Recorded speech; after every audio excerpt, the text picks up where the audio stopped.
Welcome to the Big Game Hunting Podcast, where we help hunters like you prepare for the big game hunting adventures you've always dreamed of. Now, here's your host, John McAdams. Hello, John McAdams here, and you are listening to episode 296 of the Big Game Hunting Podcast. We're talking about the legendary 404 Jeffery cartridge today. Now, I have received a number of requests from listeners for an episode on this cartridge, and one guy in particular has been especially persistent. So, Chris, this episode is for you. Though it is well over a century old, does not possess eye-popping ballistics, and is best suited for a relatively narrow spectrum of hunting uses, the 404 Jeffery was a massively popular cartridge among the most serious African big game hunters for most of the 20th century, and it still maintains an almost cult-like following among certain segments of the hunting community to this day. Plus, the cartridge has served as the parent case to a literal pile of other highly successful rifle cartridges. How is it possible that such an unassuming round has that sort of reputation and legacy as a quintessential dangerous game cartridge? I'll tell you exactly why that's the case in this episode, where I discuss the history as well as the strengths and weaknesses of the old 404 Jeffery in detail. I also provide some information on how the 404 Jeffery compares to two other popular and especially capable dangerous game rifle cartridges in the 375 H&H Magnum and the 416 Rigby, to give you an idea of what sort of performance you can expect from the cartridge, and so you can decide if it fits your needs as a hunter. Buckle up, folks, because this is going to be another good one. Before we get started talking about the 404 Jeffery, I will be at SCI in Nashville 1 to 3 February 2024. I would love to meet you while I am there. Kubis and Christian, two of my PHs from Africa, will be there too. Christian was in episode 261 that we recorded on the podcast hunt, and Kubis guided Scott from episode 294 on both of his hunts. Same thing with Brant Benoit back in episode 186. So if you have hunted with them in the past, or if you're going on a hunt with us in the future, or if you're thinking about going on a hunt with us in the future, or if you just want to come by and say hello, we would love to meet you. Kubis, Christian, and I will be wandering the show floor during the day, and we will be at the Bridge Bar in the Renaissance Nashville Hotel after the show, 7 to 9 p.m. on Thursday, 1 February, and Friday, 2 February. That is the best place to meet up with us. The address is 611 Commerce Street, Nashville, Tennessee. Please come by and say hello as it fits in your schedule. I have a couple of really cool pieces of Big Game Hunting Podcast swag I will give to the first 5 podcast listeners who come by and say hello. No need to RSVP or anything. This is an informal meet and greet, and you can stop by anytime you'd like. But feel free to shoot me an email, john@thebiggamehuntingblog.com, to give me a heads up that you're planning on stopping by. We can exchange phone numbers so you can text me if you want to, all that stuff. I look forward to meeting you there. Now next, make sure you're on my email list. To do that, click the link in the show notes or go to huntingguns101.com. Sign up there to get my free ebook on the best hunting cartridges. You'll get my free ebook when you do that, plus you'll also start to receive the emails I send out every weekday. These are entertaining and informative emails about hunting, shooting, ballistics, etc. I get feedback all the time from people telling me how much they enjoy receiving them and how they look forward to hearing from me every weekday. So make sure you're getting them too. Go to huntingguns101.com, sign up there, or, like I said, click the link in the show notes. Okay, now let's get started talking about the 404 Jeffery. As usual, we'll start with the history of the cartridge. Certain time periods see rapid advances in firearm and cartridge development in a comparatively short period of time. Now, he was not talking about guns and ammo, but Vladimir Lenin once said that there are decades where nothing happens, and sometimes there are weeks where decades happen.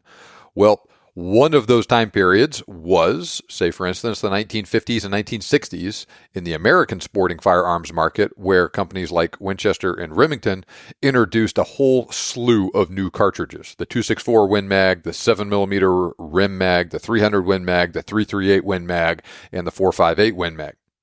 The same was also true with the tidal wave of other staples of the shooting world today that also hit the market during that same time frame, like the .223 Remington, the .243 Winchester, and the .308 Winchester.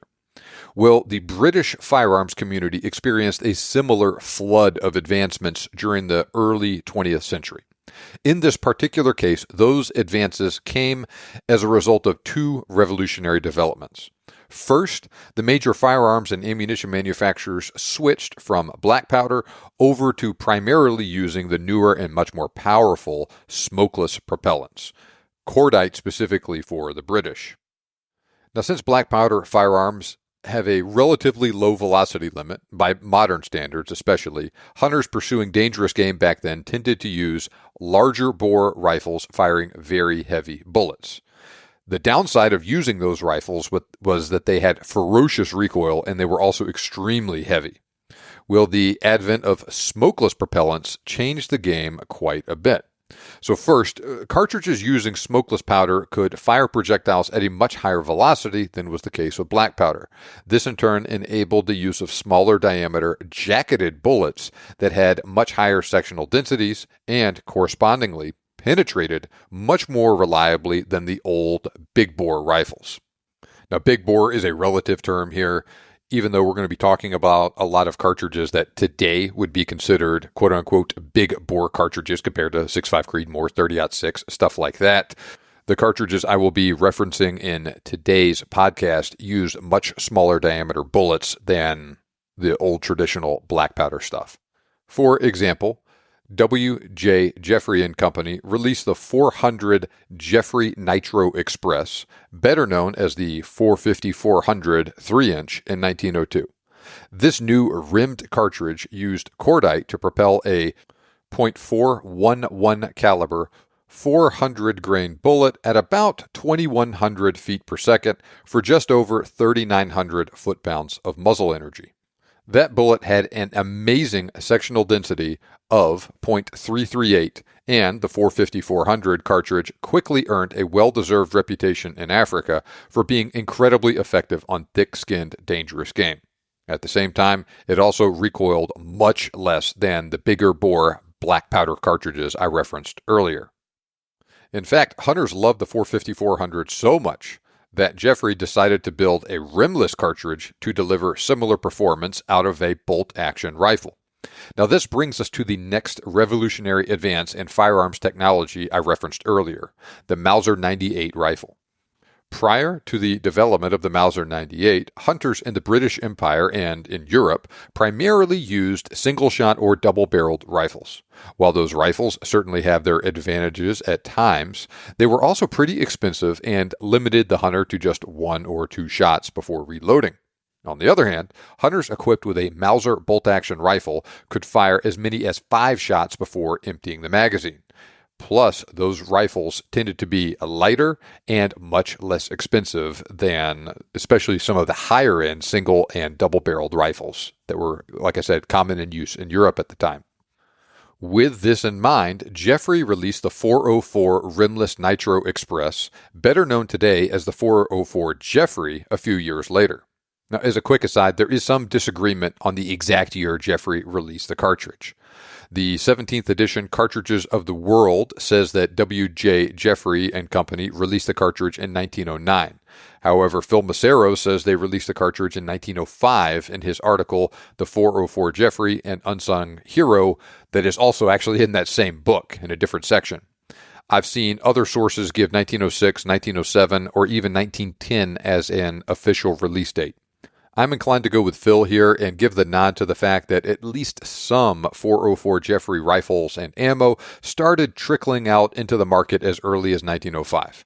Anyway, this is the sort of thing that people sometimes like to argue about online and send me emails about later telling me I got it wrong, so I felt the need to address it. Moving on. Designers at Jeffery built the new cartridge to fire a 400 grain bullet at 2,150 feet per second for just over 4,100 foot-pounds of muzzle energy. This more or less duplicated the performance of the old 450-400, but the new 404 Jeffery used a slightly larger bullet diameter. Specifically, it's either .422 or .423 inches, depending on the manufacturer, etc. Most modern ammunition uses .423 caliber bullets for the 404 Jeffery. Now, designers at Jeffery built this cartridge for use by those whose lives would depend on it. After all, a spent case that stuck in the chamber and refused to extract, or a new cartridge that refused to feed, could easily mean the difference between life and death for a man hunting tiger in India or buffalo in Africa. With this in mind, the 404 Jeffery incorporates a couple of design features that enhance the reliability of the cartridge. Now, the 404 Jeffery was not unique in having features like this, and I'll talk about them in a little bit more detail in a minute. For instance, the 375 H&H Magnum incorporates some of these design features as well. I've mentioned it before in the podcast, but it is worth repeating that a lot of these really old British cartridges were designed from the beginning to use with cordite. Cordite is a very temperature-sensitive propellant. Long story short, a higher ambient temperature will result in more pressure, especially for cordite. So for guys hunting in places where it is often very hot, like India and many parts of Africa, this can be a concern. So the designers of these cartridges knew this, and they took some steps from the very beginning to minimize the chances of that being a problem. So first, they loaded the 404 Jeffery to a relatively sedate pressure. The CIP standard for modern ammo is just 52,939 psi. And they also built the cartridge to feature a very gently sloping 8-degree shoulder. That is a very, very gentle sloped shoulder. For reference, the 30-06 Springfield does not have a very steep shoulder angle itself. I'm talking 17, 18 degrees here. So with an 8-degree shoulder angle, the 404 Jeffery has a shoulder angle that is basically half as steep as the already pretty shallow one that the 30-06 has. Now, by loading the cartridge to a relatively low average maximum pressure, and by giving the cartridge a relatively shallow shoulder angle, the designers of the cartridge were leaving a little bit of performance potential for the cartridge on the table. But for them, the trade-off of increased reliability, especially in hot weather like that, was worth it. Indeed, to this day, the 404 Jeffery is quite often known for being an exceptionally smooth feeding round in most rifles, even under the most demanding conditions. So, by and large, they accomplished their goals by doing those things. By producing a new cartridge that combined the solid performance of the venerable 450-400 in a package that worked in Mauser action rifles, it should be no surprise the new 404 Jeffery rapidly caught on with hunters in Africa and India, as hunters who could not afford or who did not want a double rifle purchased bolt-action rifles chambered in the new 404 Jeffery instead.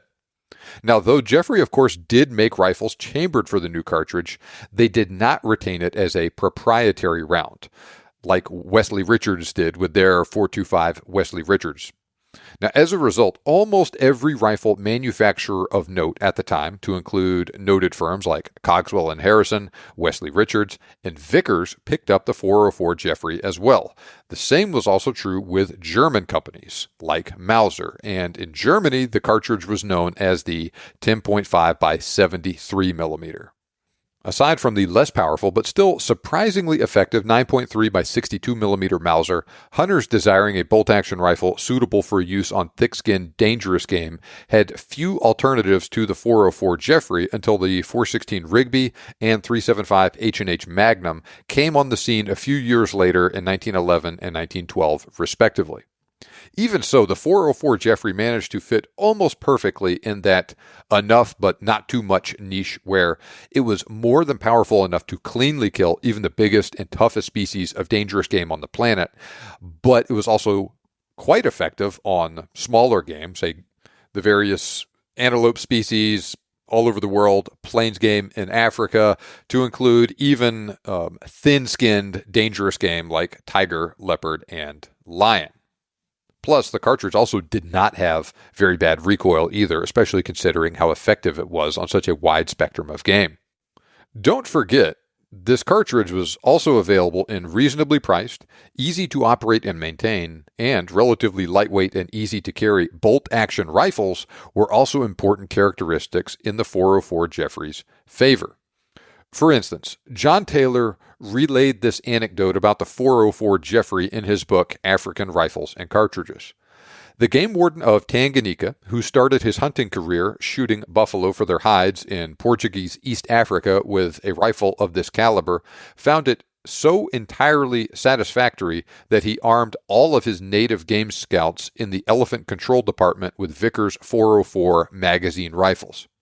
His answer, when asked why he didn't choose a more powerful cartridge, is that the 404 has all the power necessary to render it a perfectly safe weapon, and at the same time it is light and handy, and his men can use their weapons with ease and certainty. The weight of these rifles runs around 8.5 pounds. End of quote. So like I said, the 404 Jeffery is enough in the right areas without being too much in the wrong ones. Indeed, not only did the Tanganyikan, modern-day Tanzania, game department adopt the 404 Jeffery, but the game departments in Kenya, Uganda, in Nyasaland, which is modern-day Malawi, northern Rhodesia, which is modern-day Zambia, and southern Rhodesia, which is modern-day Zimbabwe, all eventually armed their game scouts with magazine rifles in the cartridge as well. The aforementioned John Taylor, who hunted dangerous game in Africa for decades, using virtually every rifle cartridge available at the time that you could think of, also had this to say about the 404. I can say at once that it is one of the most popular and most widely used calibers throughout the big game hunting world. I must admit that I never had any trouble when using a 404. End of quote. Now, while Taylor does say he used the 404 Jeffery much less than other cartridges due to his affinity for double rifles, his statements on the 404 shouldn't be too surprising either, though, because Taylor was a noted fan of the 450-400. And like I mentioned earlier, that cartridge gave basically the exact same performance of the 404 Jeffery in his preferred action type, which is a double in this case. Now, thousands of other hunters undoubtedly felt the same way, and the 404 Jeffery and Africa went together like peas and carrots for many years. Sometimes weird and unexpected things happen, though, that bring certain cartridges into the spotlight at the expense of others. For instance, fewer than 200 416 Rigby rifles were produced between World War I and World War II. So that cartridge was just barely hanging on and almost dead by any reasonable assessment of it. Yet today, the 416 Rigby is both much more well-known and much more popular than the 404 Jeffery. That might not make much sense at first glance, though, because while the 416 Rigby is also a very solid performer afield, I don't think it offers a night and day improvement in performance over the 404. And the 416 has more recoil than the 404 as well.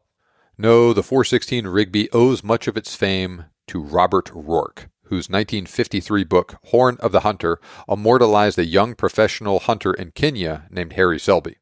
In a weird twist of fate, a truck accidentally ran over Selby's Rigby double rifle chambered, I think, in 470 Nitro Express right before Rourke's safari began. Selby ended up replacing that rifle on the fly with a Mauser chambered in 416 Rigby for Rourke's now famous hunt after he sent his double in for repairs. Horn of the Hunter was a massive hit, and Rourke's stories about his hunt contributed to both an explosion of interest in the 416 Rigby and of safari hunting in general, especially among his primarily American audience. This is one of the reasons why people like Kevin Robertson say the 404 Jeffery did all the work in Africa, but the 416 Rigby gathered all the glamour. Don't think I'm throwing unwarranted shade on the Rigby cartridge here.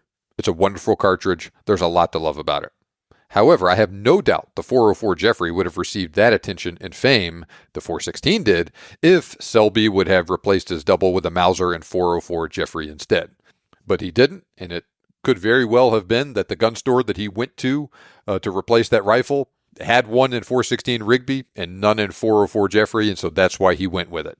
The 404 Jeffery went into a slow and steady decline over the course of the second half of the 20th century, due in part to Rourke's boosting of the .416 Rigby, but that was not the only or even really the primary factor contributing to the decline in popularity of the .404. For instance, Kynoch nearly killed the .404 Jeffery, as well as a number of similar cartridges, to include the .416 Rigby, when the company discontinued production of sporting ammunition in the 1960s. Now, the 1950s and 1960s also saw something of a changing of the guard as more and more Americans flocked to Africa to hunt. Now, those American shooters and hunters began clamoring for firms based in the United States to produce firearms suitable for hunting Africa. And of course, those companies were happy to oblige them. Winchester released the .458 Winchester Magnum in 1956. Like the .404 Jeffery, it was initially available in a reliable, highly regarded, and reasonably priced Mauser-style bolt-action rifle, the Winchester Model 70 in this case. Now, after working through some teething problems, the .458 Win-Mag cartridge also became extremely popular in Africa and eventually largely supplanted the .404 in the hands of game scouts and professional hunters there. Now, the .404 Jeffery cartridge never really died, though. Now, though it is nowhere near as popular as it was during its heyday, the .404 actually has seen something of a resurgence in popularity in more recent decades, and it remains a popular cartridge among hunters who place a high value on using a more esoteric cartridge with such a rich history. Now, I touched on the .404 Jeffery Ballistics earlier. Let's dive into a little bit more detail here now. The original .404 Jeffery loads fired a 400-grain bullet at 2,150 feet per second.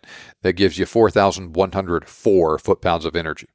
Jeffery also produced a lighter .404 Jeffery loading, pushing a 300-grain bullet at 2,600 feet per second. That gives you about 4,500 foot-pounds of energy. They advertised that load for use on thin-skinned game.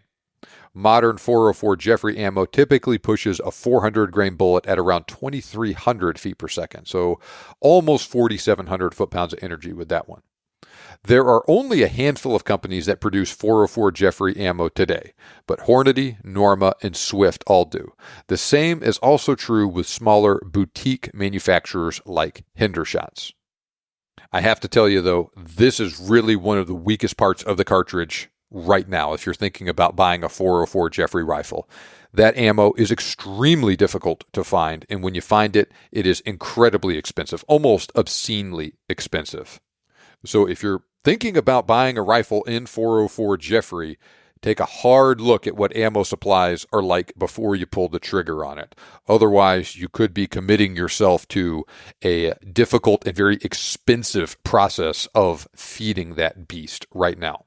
I'm not going to go into details, but that exact scenario has happened to a couple of people I know. They look at the cartridge, oh my gosh, this thing is amazing. Great performance, exactly what I want. Plus, it's really cool, has such a rich history. Go buy a rifle.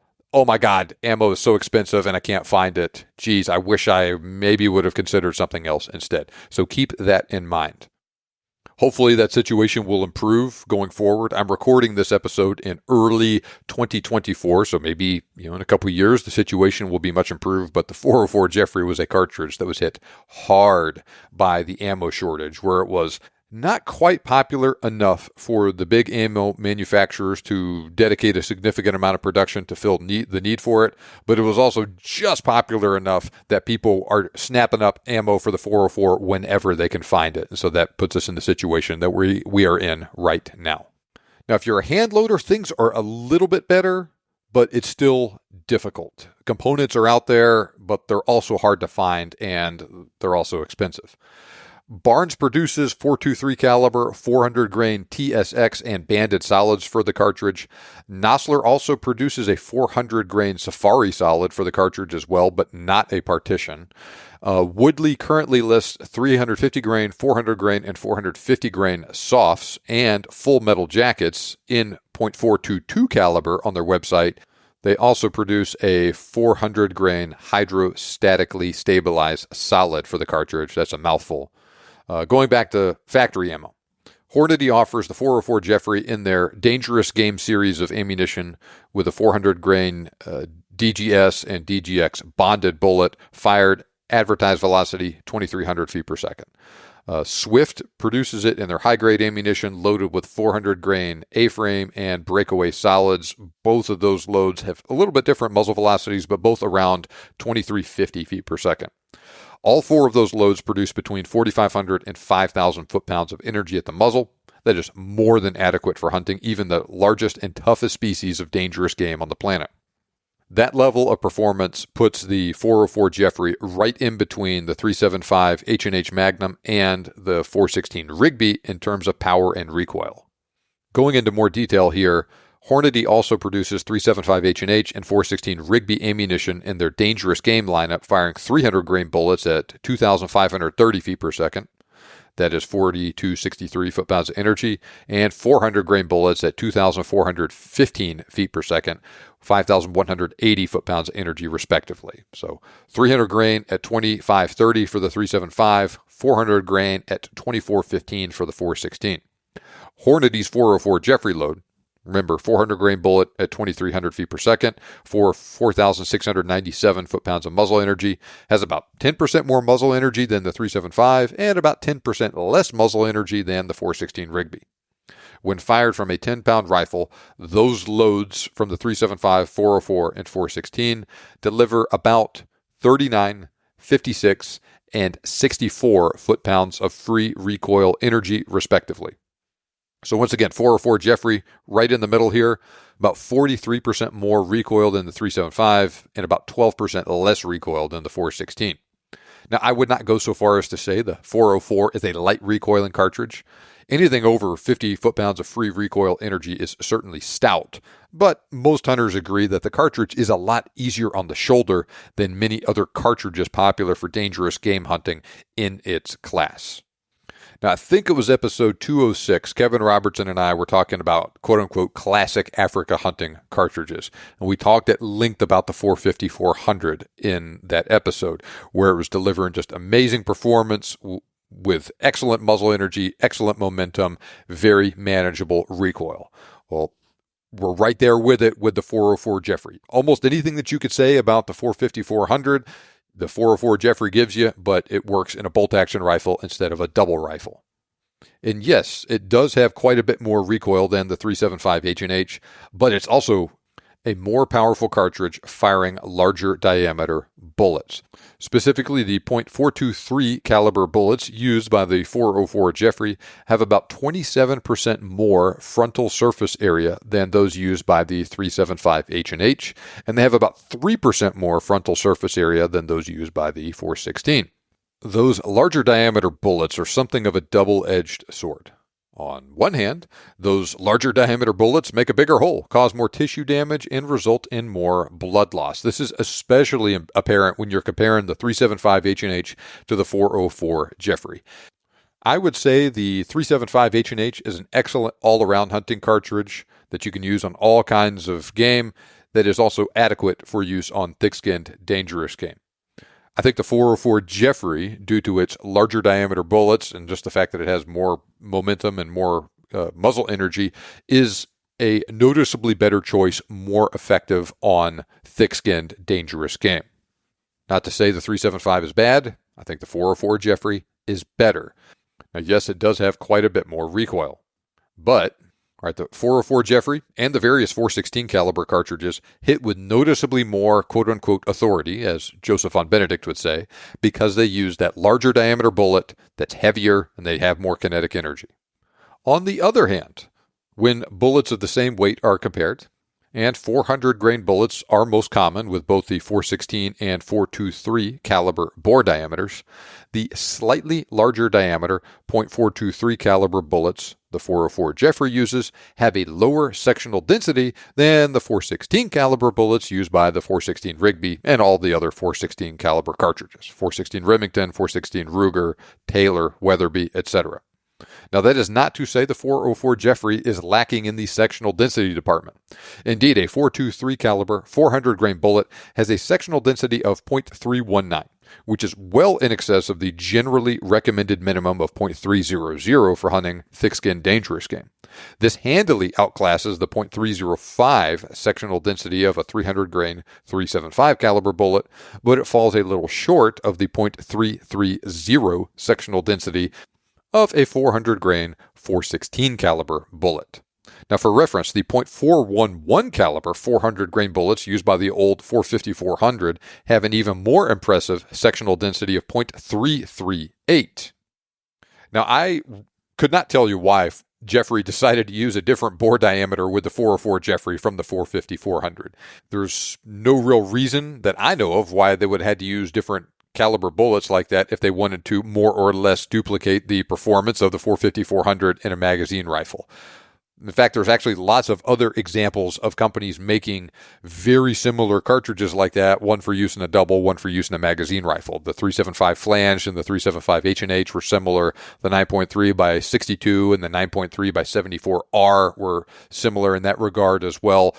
In each of these cases, they used the exact same diameter bullets for both cartridges, just made some changes to the case to accommodate the different pressure and size requirements and whatnot of the different type of rifles to give pretty close to the same level of performance. So I don't know why the designers at Jeffery made that change, but they did. So to recap sectional densities here, the 375 300 grain bullet 305, the 404 Jeffery 400 grain bullet gives you .319, the 416 400 grain bullet gives you .330, the .411 caliber 400 grain bullet gives you a .338. So that's a pretty sizable spectrum of different sectional densities here. Now this leads us to the one performance-specific complaint that has dogged the 404 Jeffery since its inception. A perplexing and occasional lack of penetration when used for a frontal brain shot on an elephant. This is not to say the 404 Jeffery penetrates poorly or that it is ill-suited for elephant hunting. This is also something that doesn't happen all the time either, but I will say that complaints have cropped up enough about the cartridge under those conditions that there's probably at least something to it, or at least there used to be something to it. Unlike basically any shot on a buffalo or even a side brain shot on an elephant, a frontal brain shot on an elephant requires a bullet to penetrate in a straight line through several feet of thick hide, heavy muscle, and an elephant's thick, honeycombed skull. This is one of the most challenging Africa hunting scenarios for a bullet in terms of penetration. And few bullets, even those that will easily exit a broadside buffalo, have what it takes to reliably accomplish this feat. Now, Kynoch was notorious for publishing wildly optimistic muzzle velocity values for its ammunition in the early 20th century. With this in mind, the original 404 Jeffery Kynoch loadings likely failed to actually reach their published velocity of 2,150 feet per second. And probably 2,000, maybe 2,050 feet per second is a more realistic estimate for the actual performance that ammo was delivering back then. Additionally, older solid bullets manufactured in the first half of the 20th century were more likely to deform or otherwise quote-unquote fail during a frontal brain shot on an elephant. And this is the sort of shot where everything needs to go right. Not only must the shot placement be perfect, but the bullet must perform perfectly as well. And a tiny bit of deformation when it hits and tries to penetrate like that could very well throw a otherwise perfectly placed shot just enough off course where it hits the elephant in the head and goes into the skull but misses the brain in one way or another. So with all that in mind, I think these reasons I just listed, combined with the lower sectional density of a 400 grain .423 caliber bullet, likely explains the origin of those complaints, as well as why they have basically disappeared in more recent years with the use of modern 404 Jeffery ammunition with better quality bullets. Right? Not only are these bullets just higher quality and less likely to deform or otherwise fail, like I mentioned, but like I also mentioned, they're going quite a bit faster. Now, even if you're not actually getting 2,300 feet per second out of a Hornady loading for the 404 Jeffery, you're probably getting 2,150, 2,200, something like that. So quite a bit faster than the 2,000 to 2,050 feet per second. And that could just be the difference right there. Now, people make a lot of hay out of this sectional density, quote-unquote, issue with the 404 Jeffery. So I had to mention it, but I think people make a little bit too much out of this than it actually deserves. A .319 sectional density is absolutely outstanding, and even though it does lag a little bit behind the 450, 400, the 416 caliber cartridges, and even a lot of the 458 caliber cartridges with a 500 grain bullet. Those are getting you a sectional density of .341, which is even better. Even though you're lagging behind them with it, it's still better than the 9.3s with 286 grain bullets, the 375 with a 300 grain bullet, and even the old 470 Nitro with a 500 grain bullet, which is just below it at .317 sectional density. So yeah, I would say there are better cartridges for taking a frontal brain shot on an elephant, but it'll work just fine for a body shot on an elephant, just fine for a side brain shot, and it'll work just fine for any reasonable shot you would take on a Cape buffalo and basically anything else you'd be hunting with the cartridge. I mean, all in all, I think the 404 Jeffery truly excels when hunting thick-skinned game, and really that's what it was designed to do. Now, with factory loads that produce nearly 5,000 foot-pounds of energy, the cartridge meets the legal requirements to hunt every species in the African Big Five, along with just about every other species of dangerous game in the world. Especially with modern ammo, this cartridge is positively deadly on elephant, Cape buffalo, hippo, lion. This cartridge is best suited for use on thick-skinned, dangerous game, but there's no reason why you couldn't use it on plains game either. A 400 grain soft-nosed bullet through the vitals will quickly spell the end of even the biggest kudu, impala, eland, sable, roan, wildebeest, zebra, gemsbok, whatever you can think of here. Likewise, the cartridge will also work just fine on all manner of game, basically anywhere else in the world, at shorter range. Now, it is not often used for hunting game like moose or the big bears, but it will darn sure get the job done on either species, and a 404 Jeffery will stop a charging brown bear as surely as it will stop a Cape buffalo. It is far from a flat shooting cartridge, but the 404 Jeffery is perfectly suitable for use on game to out about as far as you'd reasonably be shooting on most species you'd be reasonably hunting with the cartridge anyway, and I'm specifically talking about Africa right here. Now, I keep going back to that Hornady dangerous game loading. That 400 grain bullet at 2,300 feet per second is going to hit about 2.25 inches low at 150 yards and about 6.8 inches low at 200 yards with a 100-yard zero. And with a 100-yard zero, that bullet is not going to be hitting high enough inside of 100 yards for you to even worry about it. So yeah, it's just about perfect for that 50 to 150-yard range. Probably 90% of all the shots in Africa are taken at. So if you're out hunting buffalo with your 404 Jeffery and you see a nice impala or wildebeest and you want to shoot it, no problem, piece of cake. Now, a sheep cartridge the 404 Jeffery is not, but in fairness, that is not what the cartridge was designed for. Speaking of sheep, though, no discussion of the 404 Jeffery is complete without mentioning the famous Chadwick ram. Now, a hunter named Lee Chadwick took this massive stone sheep on a hunt in British Columbia in 1936. Not only does that sheep hold the top spot in the Boone and Crockett record book for stone sheep, and this is a record that may never be broken, but it is also the only stone sheep in the record books with both horns measuring over 50 inches. And Mr. Chadwick killed that sheep with a rifle chambered in 404 Jeffery. Truth be told, I think the 404 Jeffery is one of the worst possible rifle cartridge choices a guy could take on a sheep hunt, where he might potentially have to take a shot at comparatively long range, say 200 yards and further in this case. Now, unfortunately, Mr. Chadwick had to take a 200-yard shot on this sheep. And unfortunately, he hit the sheep low in the body with this first shot, and then it took off running, and then he had to, quote-unquote, pour lead into him with several follow-up shots to keep the ram from escaping. It was not a clean and tidy hunt, but it worked nonetheless. I can't help but wonder if Chadwick forgot to hold a little high to compensate for bullet drop with his initial shot. Right, that would have been very easy to do in the excitement of the moment. As a point of comparison, a fairly pedestrian 150 grain 30-06 load would only have around 4 inches of bullet drop at 200 yards with a 100-yard zero, compared to nearly 7 inches of bullet drop for the 404 Jeffery at that range. And like I said, this is a pedestrian 30-06 load, 150 grain bullet, moderate BC, 2,700 feet per second, like Mr. Chadwick would have had access to back in the 1930s like that. Now, that could very well have been the difference between a shot through the brisket on the sheep, like what happened with the first shot, versus one that hit the heart and lungs on the sheep. Now, who knows what possessed Mr. Chadwick to use a 404 Jeffery on that hunt? Maybe he was afraid of bears. Maybe he just really liked that rifle and cartridge. I don't know, but that's what he used. And this is one of those unique cases where you have a very famous Boone and Crockett record like that taken with a very unusual cartridge for that sort of hunting. As impressive as the 404 Jeffery's resume is when used by hunters, the cartridge's legacy as a parent cartridge may be even more remarkable. Now, the fact that the 404 Jeffery uses a large diameter, beltless, and rimless case makes it a popular choice to use as a parent case for new cartridges.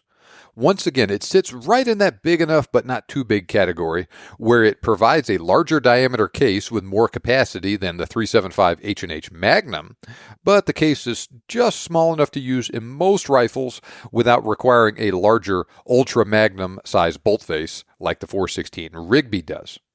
Now, designers at W.J. Jeffery & Company first used the 404 Jeffery as a parent when they designed the 333 Jeffery a few years after rolling out the 404. Other companies have repeated this process numerous times since then. For instance, Remington built their Remington Ultra Magnum family consisting of the 7mm rum, 300 rum, 338 rum, and 375 rum using a modified 404 Jeffery case. The same is also true with their short-action Ultra Magnum cartridges in the 7 SAUM and 300 SAUM. Winchester did the same thing with their Winchester Short Magnum series. So you got the 270 WSM, 7mm WSM, 300 WSM, 325 WSM, and their Winchester Super Short Magnum cartridges. So the 223 WSSM, the 243 WSSM, and the 25 WSSM a couple years later after Remington did their stuff. The same is also true with the Dakota family of cartridges and all of the Nosler proprietary cartridges, except for the 22 Nosler. So this group includes the 26, 27, 28, 30, and 33 Nosler. More recently, designers at Winchester and Browning also used the 404 Jeffery as a parent for their brand new 6.8 Western round.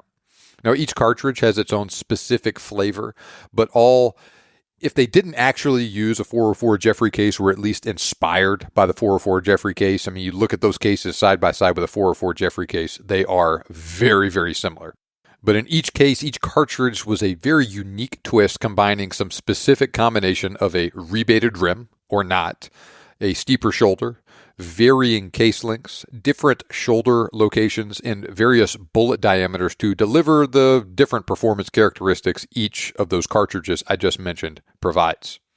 So if you just look at a lot of the cartridges that are very popular on the market today, they all trace their lineage back to just a handful of parent cartridges. So the cartridges I just talked about descended from the 404 Jeffery. The 375 H&H was a parent cartridge to a number of different cartridges. Same thing with the 308 Winchester, the 30-06 Springfield, 7mm Mauser.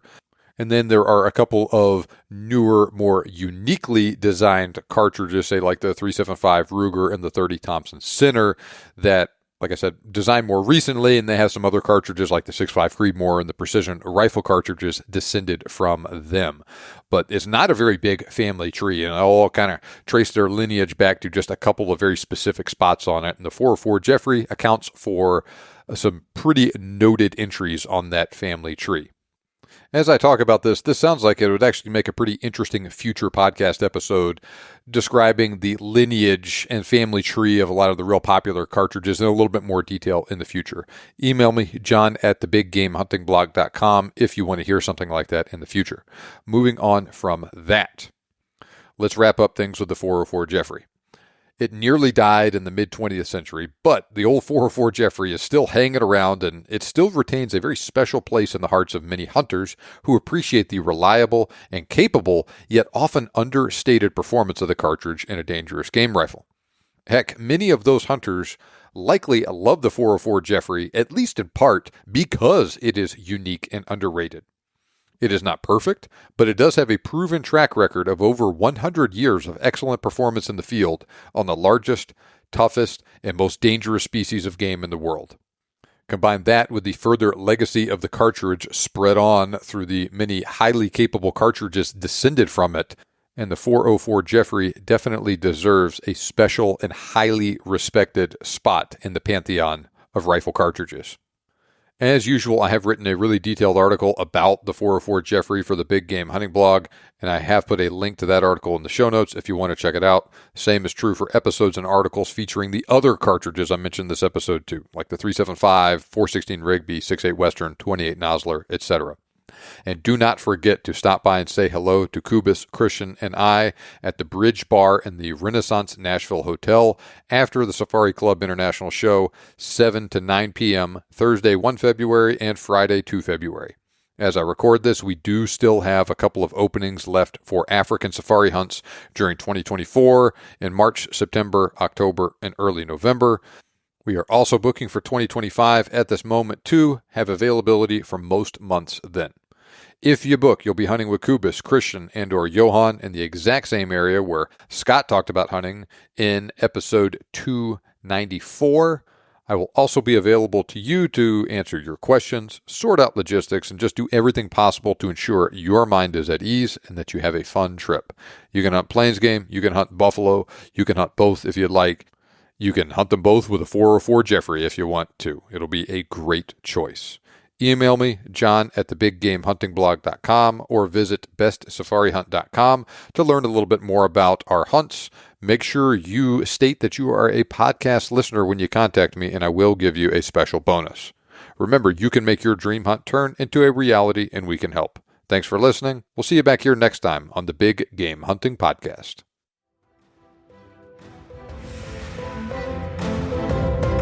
This show may be over, but we have plenty more for you on our website. For more information on today's topic, as well as lots of other useful hunting resources, head over to thebiggamehuntingblog.com. We look forward to having you back for the next episode. But until then, happy hunting.